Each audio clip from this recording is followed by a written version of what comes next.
Thank you very much for the invitation, Eureka, and thanks for that I could speak here.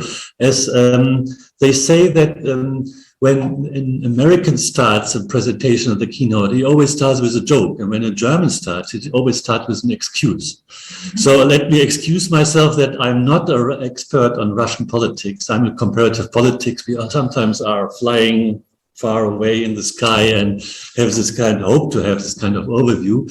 That is one excuse. The other excuse is that I work more, because of this, more on quantitative data. And I won't go too much into details, but what I will present here is I think, a starting point, a new instrument where we try to analyze comparatively direct democracy, referendums. We use the gerundium, not referendum, we use referendums. And here we analyze. We focus on this kind of instrument because it has a long tradition on one side, in some countries more and some less. We have some guests here from Switzerland as well. I mean, this is a typical direct democracy political system, but it's also in other countries. We realize direct democracy, especially when it comes to constitutional reviews, constitutional reforms, is an important instrument from Africa to Europe to Asia to Latin America. And there is already, what we all know from Pippa Norris and the Electoral Integrity Project, we have an electoral integrity project which is focusing on elections, but there is nothing on referendums. So when I was in 2014 together with Marga, we were guests at the Electoral and fellows at the Electoral Integrity Project in Sydney. I suggested to have this kind of instrument, and then we developed it. And now we have some case studies. We have the the Turkish referendum 2017, and we have the Russian referendum and the Italian, and the next one will be the Chilean one, and maybe the Hungarian. We don't know what's going on in a couple of countries. This instrument is very closely, of course, related to the Electoral Integrity Project. And what I will do here is, first, I will explain how it is included in the DDI, the Direct Democracy Integrity Index, in what I call my participatory rhombus. I work on online and offline participation, as some of you here, here also, I have this instrument is very crucial for me, especially when it comes to representative democracy and elections. Then I will explain the referendum cycle, which comes from the project of the Electoral Integrity Project, and the different topics and the different indicators in this instrument. And finally, I will present some results for Russia, going a little bit more into details. And then at the end, some conclusions, and comparing this. This presentation is not so much on the comparison on the Turkey and Russia, but some conclusions can be drawn, and that I think is hopefully interesting for qualitative studies, which can go much more into detail. Yeah. So let me start with, is it working? Yeah, with a definition. I mean, first the question is, what is a referendum? There is a kind of typology, different typologies. And the question, especially when it comes to the Russian referendum, was it really a referendum? That was highly disputed. And I used the term here in my presentation that it was a constitutional Plebiscitarian referendum, but some said it was a national vote, or it was an all-Russian vote, or something like that. There were different terms for it. I will later go into details why this was a discussion. But when it comes to typology, it is important to see on what level do we have this kind of direct democracy, at the local level, at the regional level, or at the national or at the supranational level. And then, of course, the national level is very much related to constitutional reviews, which are nowadays, and that is important, not only focusing on direct democracy and referendum, but also on more deliberative democracy. There is a COST project, a European COST project on deliberative constitutional review. And nowadays, in most of not in all countries, especially not in Germany, but in a lot of countries, they introduced deliberation before they discuss, before they have a referendum on the constitution. They have outreach programs, etc. Supranational as well. We have also direct democracy, or parts of it, at the supranational level, European Union, for example. Not a vote, but we have suggested to start a kind of process. The other thing is it how relevant is it? Is it a binding referendum or is it non-binding? Is it consultative only? But the first and most important for the typology is who is initiating it? Is it an initiative from bottom up? So can you collect signatures and then you start a kind of referendum? Or is it a plebiscite, which would be a top-down instrument where the government introduces this, either parliament or the president?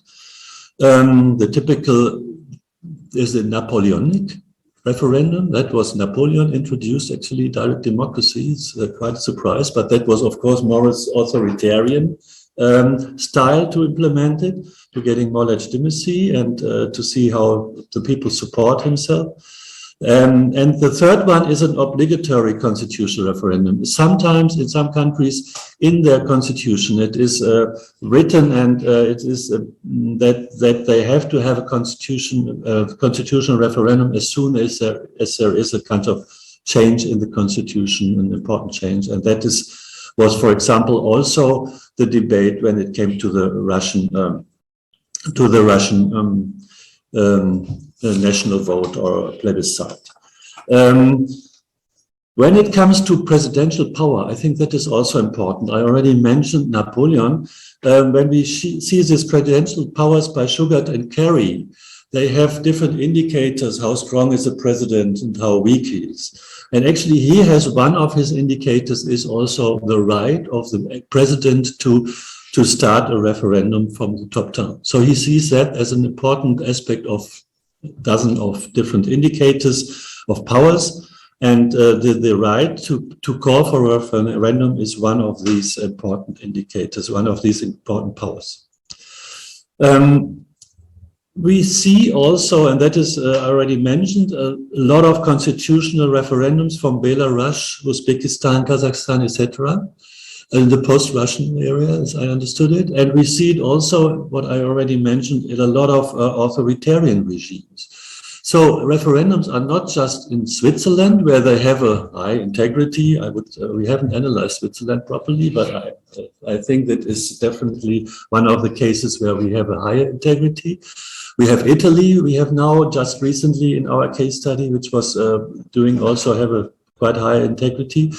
But it is also introduced by authoritarian rulers for their own legitimacy, following the Napoleonic ideas that also an authoritarian leader and also especially in modern authoritarian regimes seem to need this kind of instrument for their own legitimacy.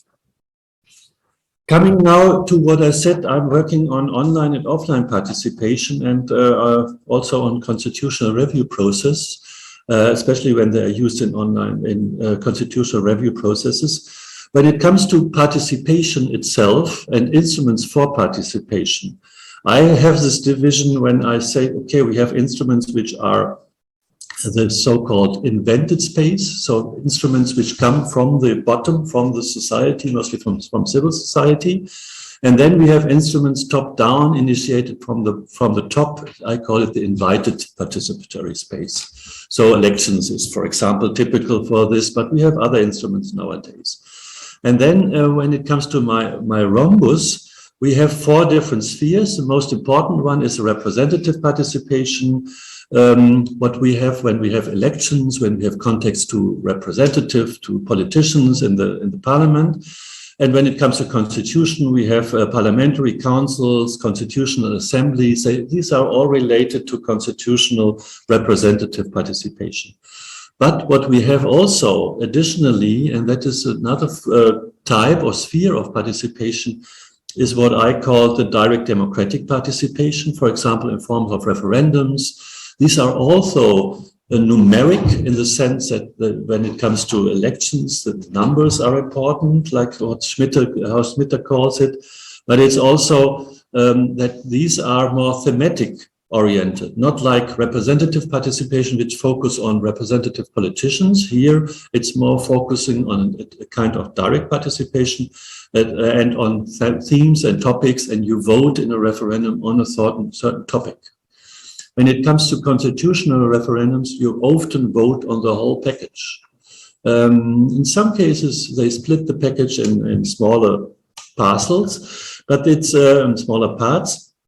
But this is typical for direct democracy. The third sphere is what I call deliberative participation. Here we have three different subtypes. The first type is deliberative participation has a new deliberative turn since the 2000s. We see that more and more people are included also in constitutional processes. And here we have outreach programs for the constitution. We have everybody can participate. It's mostly based on self-selection. And we have the possibility to everybody has the possibility to bring himself, herself into this process. It's a kind of forum. The second one is a roundtable with organized interest groups, stakeholders or experts. Here, organized interest groups are invited only. Not everybody can participate, but also certain groups are participating. We have this also when it comes to constitutional processes, and sometimes you have, what I said, experts included, sometimes you have important institutional representatives included for deliberation. And finally, and that is the latest trend nowadays, we have mini publics or citizen assemblies, citizen juries based on sortition. Most of you know the IRIS instrument, where we had a sortitionally based citizen assembly with 100 members of the parliament, or before that 100 members of the citizen. And before that, we had another one which had 60 members, randomly selected people, and then 40 members of the parliament. And these debate certain topics, toxic topics sometimes. In Ireland, it was on abortion, it was on same-sex marriage, as you know. And then finally, after this discussion, which was a broad discussion in Ireland, broad public debate, it went to a referendum. And then in Ireland, you have a referendum, it's obligatory. They voted on these topics, which was a constitutional amendment. And this is the third sphere. And the fourth sphere of, this is still, I must say, this is the offline world. We're still in the offline world. The fourth sphere is demonstrative participation. Of course, very much related to the invented space, very much bottom up.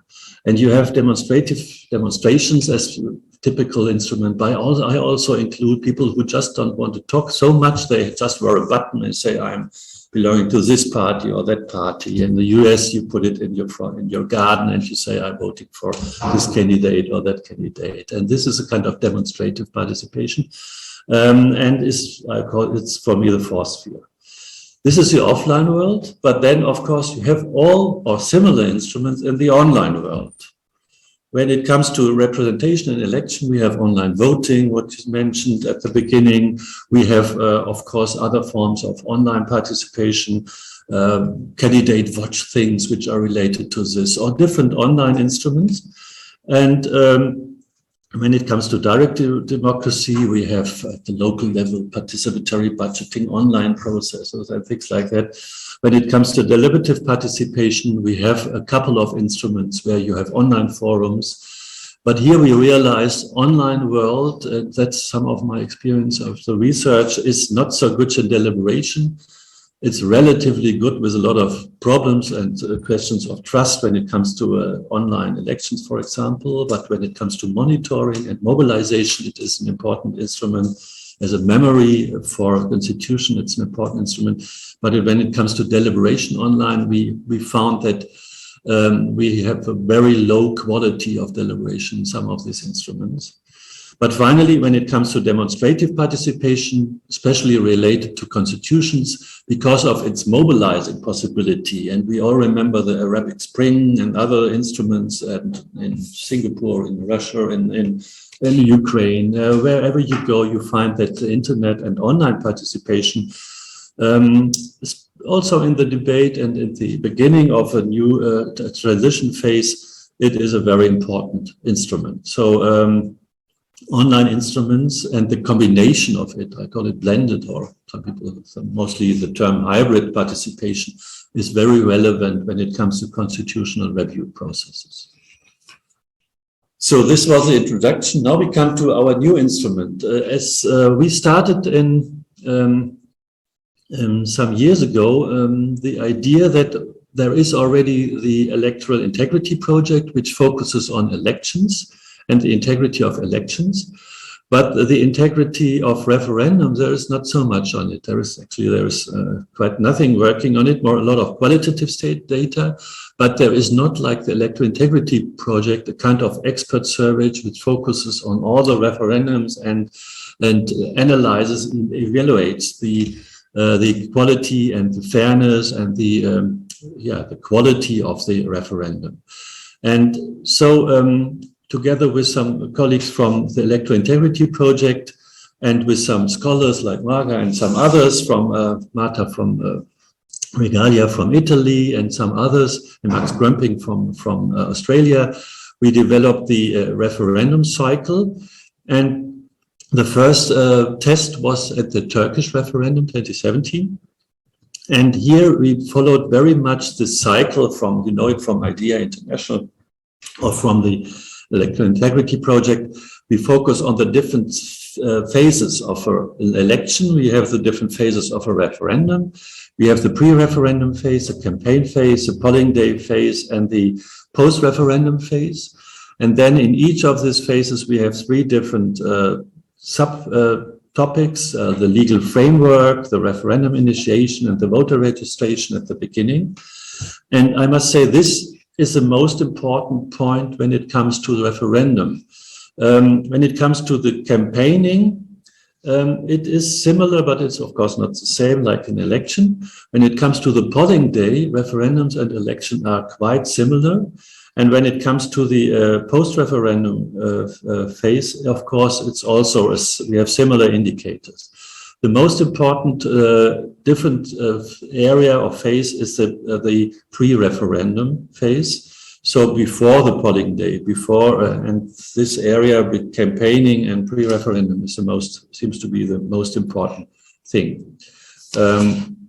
When it comes to this, I would briefly go through the different indicators, what we are using. What I said, this is very much related to the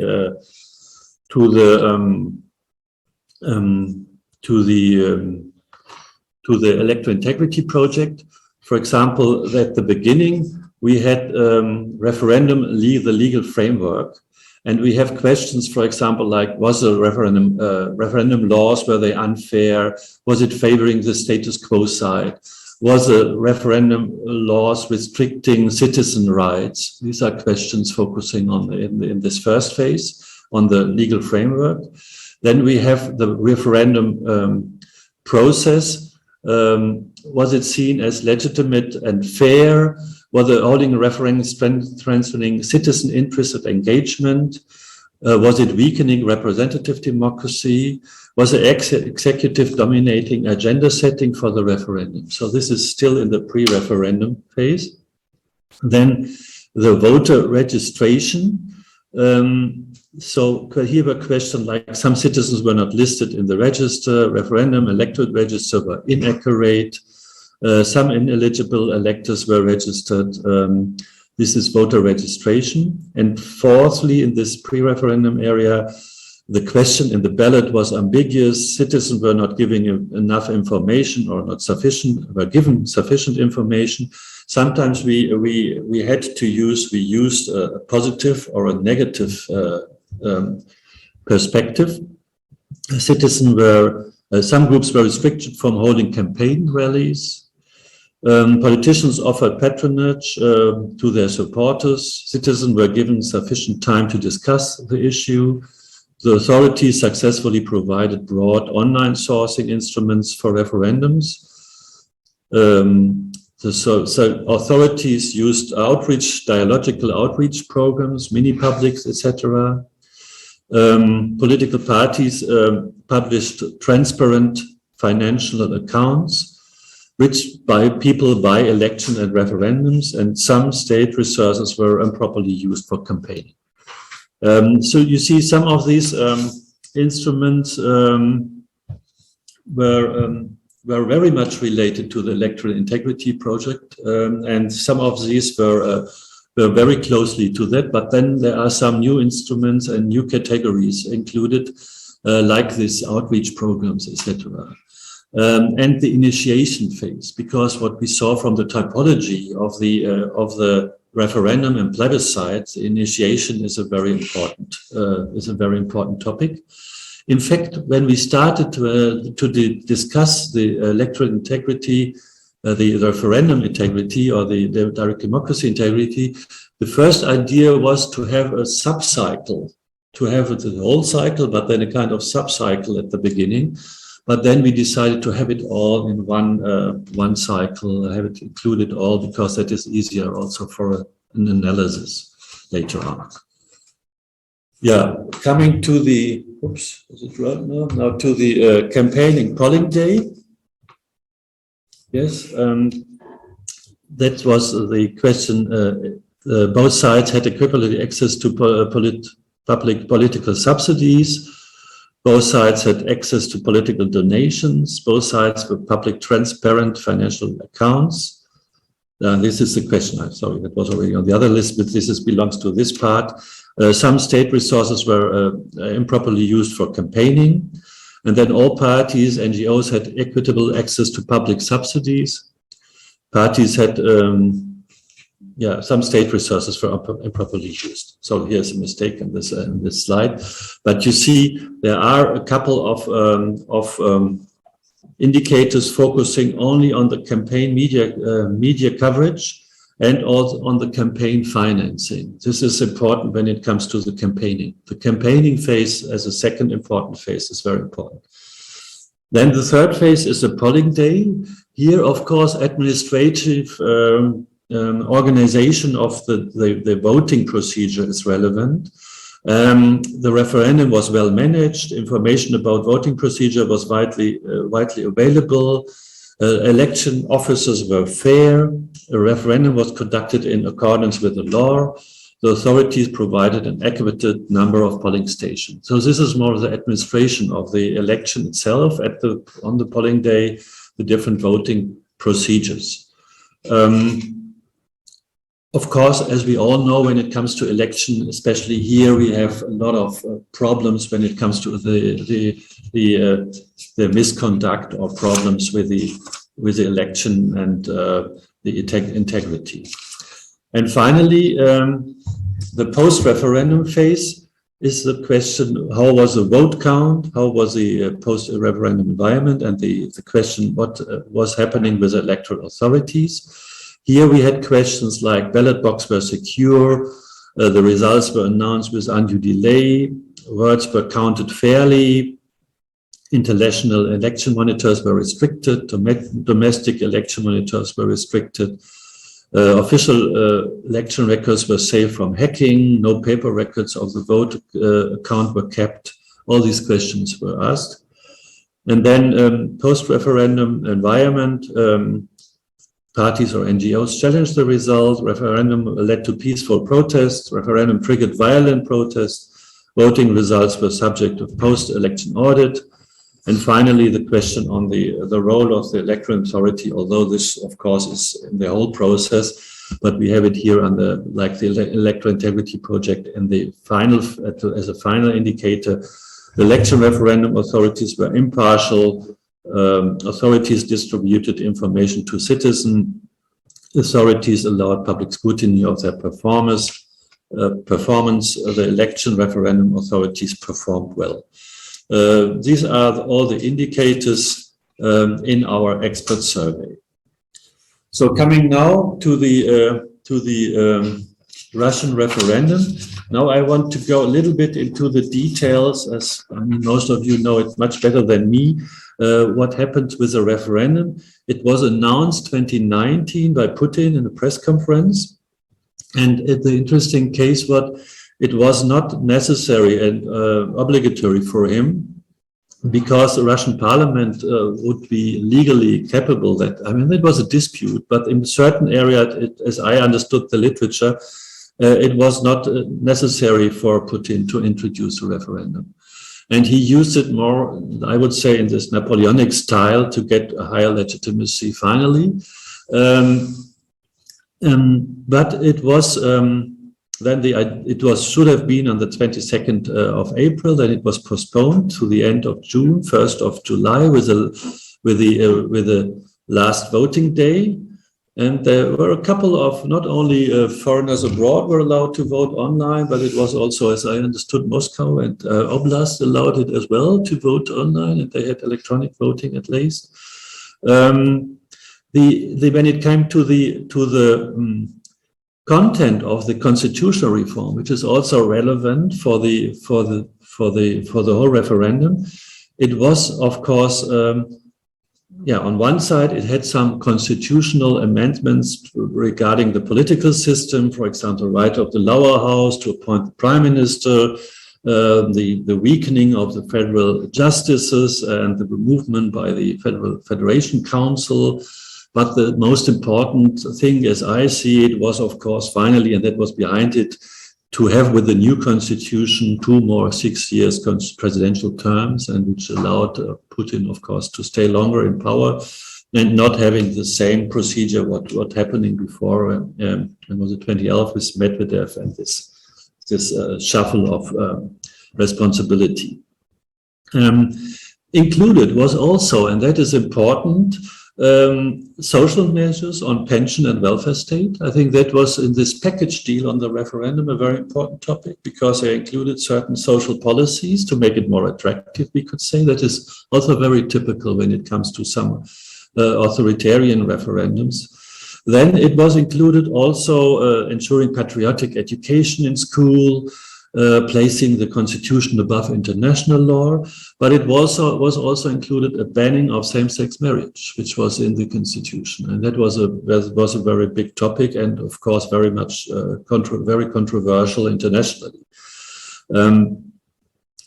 Finally, in all this package, there was just the question: do you approve amendment to the constitution of the Russian Federation?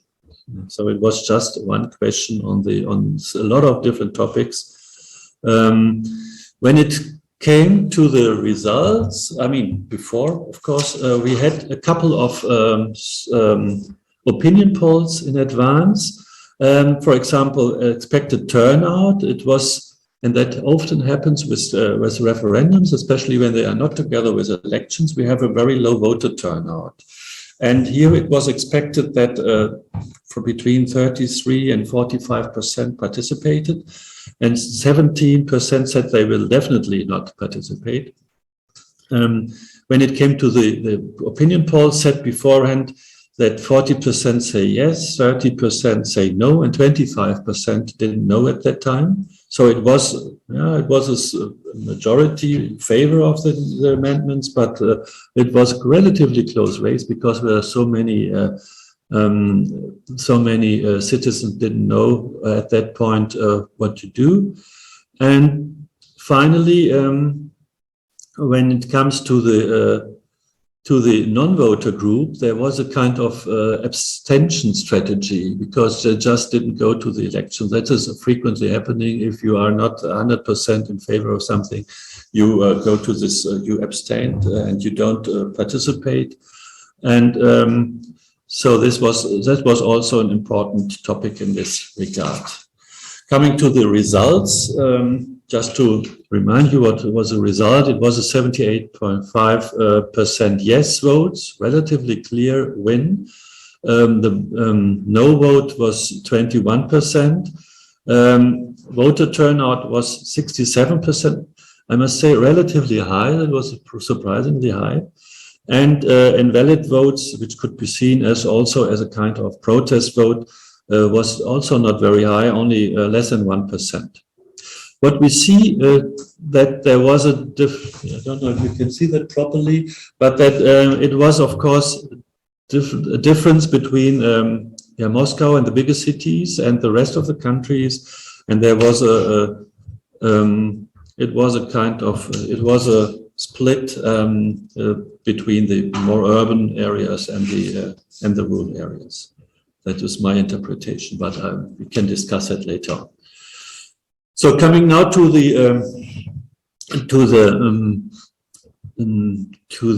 our expert survey, we defined experts, political scientists in these fields, working on internal politics in Russia. And we sent out around 300 invitations to scholars We couldn't include everybody. Maybe some of you have been, I hope some of you participated. And the response rate was the typical less than 20%. We got 50 responses. It's not a big, but it's an expert survey. It's not a random selection survey. Don't forget this. This is an expert survey with all the problems, with all the benefits of this kind of survey. And here we found, and I only will show you some of the results. But first, when it came to the discussion of the constitutional referendum, we had from the media afterwards, it was criticized that there was a lot of ballot stuffing, voter coercion, violence against journalists, multiple voting, secrecy of the vote, postal voting, and especially when it maybe the black box online was also a problem. But the protest against the constitutional referendum was, compared to other countries, not a very strong one, I would say. It was and that is a little bit what we also found out in our data. Coming now to the, I will show you first an overview. It's a kind of spider map where you see the different areas. And it's important for you. Here you see the electoral circle, and then it is a cumulative percentage of the integrity in the different areas. So when it goes to 60%, or when it would go to 100%, we don't have that here, it would be 100% integrity. If it's very close to the 0 point, it is a very low integrity. So, and we have this kind of heart-shaped thing, which says that in all these areas on the left side, the integrity is slightly higher. When it comes to this right side, especially when it comes to referendum laws, and remember these indicators for that, it was a very low integrity. Overall, I must say it was a very low integrity. Here, this is a little bit misleading, this figure, because it doesn't go to 100%. The maximum was something around 50% on vote counting in this area. But in general, when it was a relatively low integrity. Not as low, what we can later on we can discuss it, like for example, the Turkish referendum, but it was much lower than the Italian referendum, for example. And can I use this one? I don't know. Ah, here you are, right. Coming first to the referendum laws, here you see that was not very high. It was only, this is 20% agreed that the integrity was here very high. Oops. Sorry.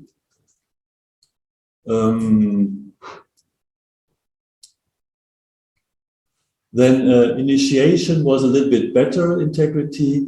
Here it was voter registration, but better. Campaigning was a little bit better, but still very low, still around only 30%. Media coverage, campaign finance, these are the critical problematic areas. And it was getting a little bit better when the procedures in the election itself, the voting process was okay, but still only 30%. Vote count was slightly better. Post-referendum environment, there was not so much protest. I think that was the reason that it was here 40%. And referendum authorities, they don't get very good rates, but it's relatively to the rest. Here they are the more problematic areas, I would say. And coming now to some of the questions in detail. For example, altogether, this is a kind of comprehensive variable. Referendum was unfair. 64% of our experts said that it was unfair. When it comes to the broadening of democracy,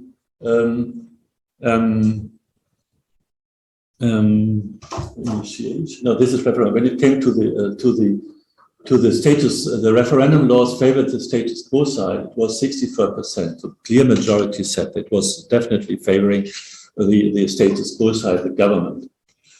Coming to the referendum initiation, we see that also here the process was legitimate and fair.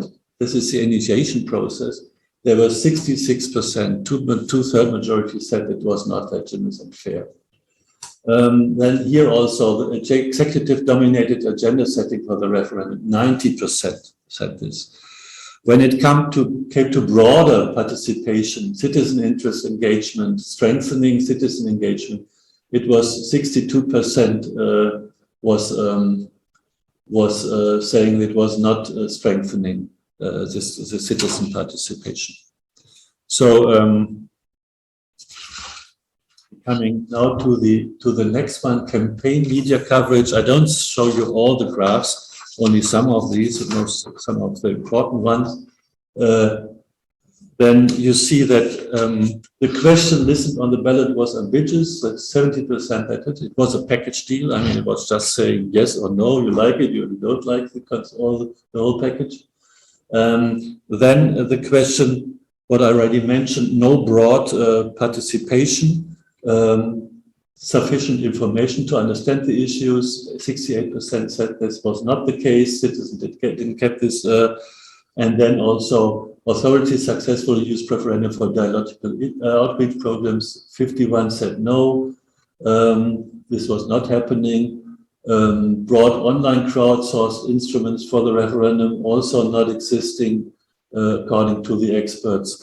And finally, which is important, fairness, unfairness. Some groups were restricted from holding campaign rallies. 2/3 of the majority said this was the case. And then also coming to the question, patronage for their supporters was 43%. And some, this was the campaign media coverage. Coming now to the process itself. Here it is, on one side it was seen, it was relatively easy to organize. Oh no, this is campaign finance, sorry, this is also interesting. Some state resources were improperly used for campaigning. This is set by 73%. But on the other side, rich people buy referendum. This is ambiguous. I mean, some people say yes, there is a lot. This in the middle is, by the way, is the middle category. We use 5 Likert scales, so these are the undecided. But a big group said that it was not transparent, it was not equitable access to public subsidies, and it was not this equitable access to political donations. Coming now to the process. Here it was seen that it was organized very easily, voting was easily, they used online voting, there were enough polling stations, etc. But, and that is important, it was voters feared becoming victims of political violence. This was 40% said so, 24% said so, sorry, 39% that was not the case. So it was not so violent in this case, or it was a biggest area, but there was a kind of atmosphere which was, meant a lot of pressure, and there was somewhat a kind of violent atmosphere at that stage.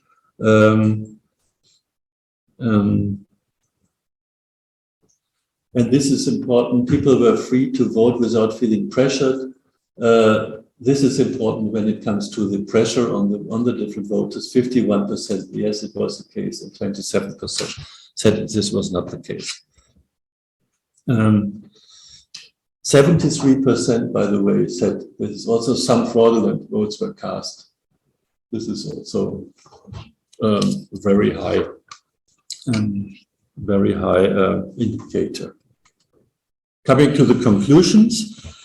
What we realize is that modern authoritarian regimes use a kind of contentious Napoleonic plebiscitarian referendums. And I think in this case, we have Russia as an example. Russia in this case was not as bad. I haven't showed here the comparison with the Turkish referendum, which was under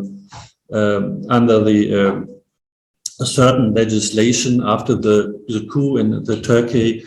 there was a state of emergency, and of course this referendum was under different in a different situation. But even here, you could see that some of the